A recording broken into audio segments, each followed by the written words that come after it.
Hi, this is Bruce Buffer, your voice of the Octagon, and you're listening to MMA Mental. This post-fight interview is brought to you by MMA Mental, MMA Worldwide and Your MMA.tv. It is sponsored by Almighty Fightwear. For more post-fight interviews from the biggest promotions, please subscribe to the MMA Mental YouTube channel. Also, like MMAmental.com, MMA Worldwide, Your MMA and Almighty Fightwear on Facebook. And on Twitter, please follow at MMA Mental, at Your MMA and at Almighty MMA. I'm now joined by Chris Beal. Chris Beal is coming off a successful UFC debut at UFC 172, where he won with a flying knee over Patrick Williams, which also won him the performance of the night. Chris, thank you very much for joining me. Thank you for having me. My pleasure. Congratulations on making such a big impact on your UFC debut. Thank you. I know we didn't get to see the real you in the house because you were obviously injured from your first fight. So when you went on to fight, of course, you know your hand was pretty messed up, and we obviously talked about it, so we knew that. So did this feel like the fans were actually going to get to see the real Chris Beal going into this fight? Did this feel like your first UFC appearance because of that? Yeah, it felt like, well, technically it was my first real UFC appearance. I was just hyped up and ready to go. I was excited to get that opportunity that they gave me and just trying to take full advantage of it. And I felt closer to 90% going into the fight, so I thought I was going to put on a show for the fans. Well, you certainly did that. What was your view on, or what did you know about Patrick Williams going into the fight? I didn't know too much about him. I mean, I knew his age. I seen that he wrestled at ASU, and I know he lost before. He lost 3 times. And that was basically all I needed to know. He was kind of comfortable with losing. I really don't like to lose, so I know if it was a war of wills that I was going to outwill him to win. Now, the first round was pretty close, really. I mean, it was clear you wanted to strike with him, and he did try and strike with you, but he was trying to get the takedown. When he was grappling with you and trying to take you down, how strong did he feel, and how confident did you feel with your takedown defense? You know, my takedown defense was, I think it's pretty good. The first takedown was a legitimate takedown. You know, he had that trip on me, and he got side position, but I didn't feel him his strength wasn't anything that made me worry, and I didn't think I was in any kind of trouble. I knew the game plan from there was just to get up. I didn't take any damage when I went down.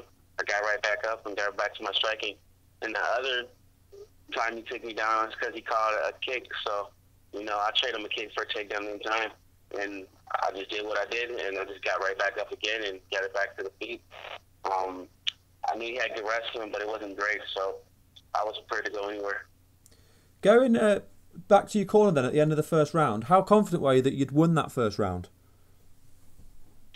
You could never be too confident. You know, he got two takedowns. I thought it was a close round. I thought I had the better standing up, and I had a nice little flurry at the end, but I wasn't sure if I won or didn't win. But I knew my cardio felt good. I didn't even need to take a seat. I was barely breaking a sweat. And, you know, my coach asked me how was his power because he thought he was going to be bigger and stronger. And I said his power is nothing special. So, you know, I was focusing on winning the next round and the round after that.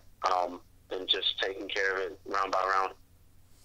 I mean, you talk about the next round, of course.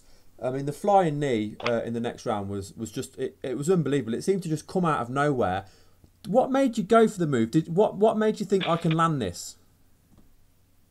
Actually, it came out of nowhere. I watched him duck. He ducked real low, like he's taking a takedown, and I thought to myself, you know, next time he does that, or it doesn't matter what he does next, I'm going to throw a flying knee. It was a quick thought decision, and he threw it, and it landed perfect. I didn't even feel it, but as I was coming down out of the air, I seen the way his body went. There was no need to punch anymore, so I just walked right away. I knew it was a flush shot. Well, I mean, when you threw the knee, the knee couldn't have landed any better, did it? It just was bang on the button, wasn't it? Yes, sir. It was. Yeah, I looked at the pictures and watched the video. Joe Rogan said that was probably the best flying knee that he's ever seen in the octagon. It was perfect. My technique was perfect when I was in the air. And I don't really practice it that much. I've seen it done a couple of times, and I just went for it, and I'm glad it worked out that way. I'm sure going into the fight, you've probably ran through a million scenarios in your head of how you were going to win the fight, what technique you were going to use, different scenarios. Could you ever have imagined you winning with such a spectacular move? You know, a flying knee. I mean, let's be honest, it's like a Bruce Lee move, isn't it? I imagine a whole bunch of different scenarios, but flying knee was not one of them. I guess I sold myself short. It just lets me know that the sky's the limit. I could do anything I put my mind to, as long as I just keep working hard, and that's what we did.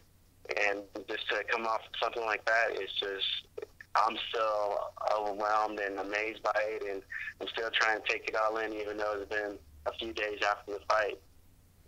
Yeah, it was absolutely amazing. Now, after you'd landed that knockout, did you think to yourself, right, I'm in with a good chance now of getting a performance of the night, or did you not want to think about that at that time? I didn't have enough time to actually think about that. I was just so hyped up that I could come out there and deliver. You know, they're telling me that this is the first fight of the night. This is a fight set the tone. You know, usually you go out to a UFC fight. If it was in Vegas, it probably would have been a couple thousand people out there. But since it was their first UFC, it was packed. It was packed. Baltimore, it was like almost full.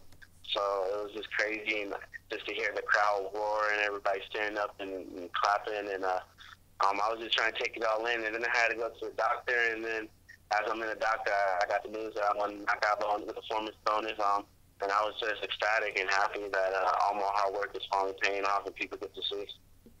I mean, for a fighter, obviously you were the opening fight of the night, so we can assume that your wages, of course, are not as high as the guys at the top end of the card. So how big is it for you to win a $50,000 performance of the night bonus? It's super big. It's funny because I was telling my coach I have two bank accounts, and then both of them combined, I think I only had like $10. So this couldn't have come at a better time for me in my life.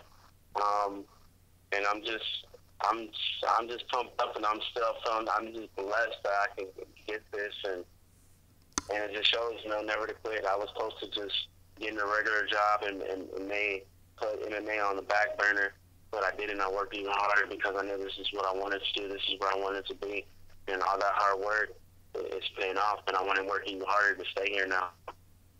I know when I spoke to you previously, you were quite confident at that time that you would get your chance in the UFC, and rightly so, and you've earned it, and you've shown that you belong in the UFC with that kind of finish as well. So how are you feeling after the fight? When are you like to be back in and competing again, or when would you like to get back in and compete again?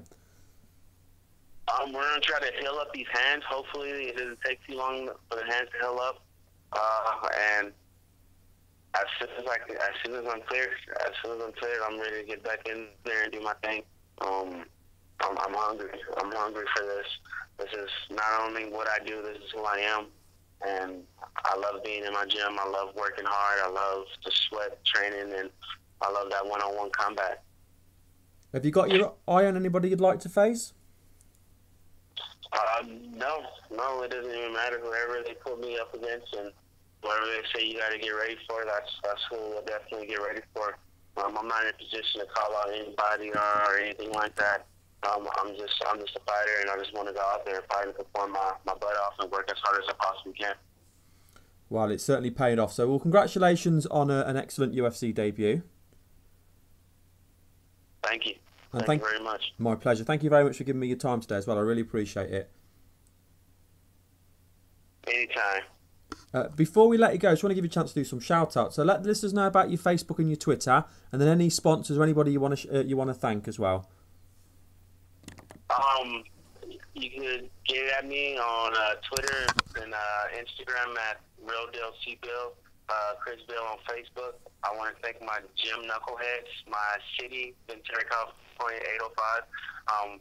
Rock and Roll MMA, Grayson Murumbi, TKG, Rain, everybody who helped me along the way. Big props to Rhonda and all the help that she gave me, and all my teammates. Thank you guys a lot, and for all my friends that believe in me, and even the people that don't believe in me, I thank you guys all. Well, I can't wait to see you step back in after making such a great first impression. You and me both.